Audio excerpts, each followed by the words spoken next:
හරි දැන් මම දාපු ඇලෝවේරා ජෙල් ටික අයියෝ මහ පුදුම කරදරයක් එක වැඩක් මූ කරගන්න දෙන්නේ නැහනේ අම්මේ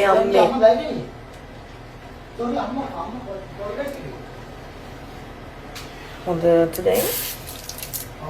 ඔව් පුතේ ඉන්නේ නේද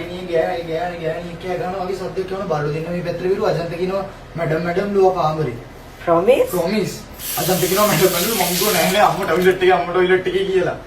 කොහොඩ ගන්න අක්කට අක්කේ ඇත්තද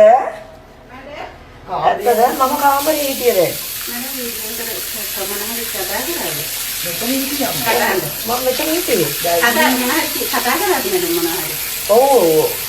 ඒක නේ බයිකින් යන්නේ කොහොමද බලුන්න බැලුවා නේද? ඒක තමයි මට ඇවිල්ලා මම කොහොමද දැල්කි කියලා.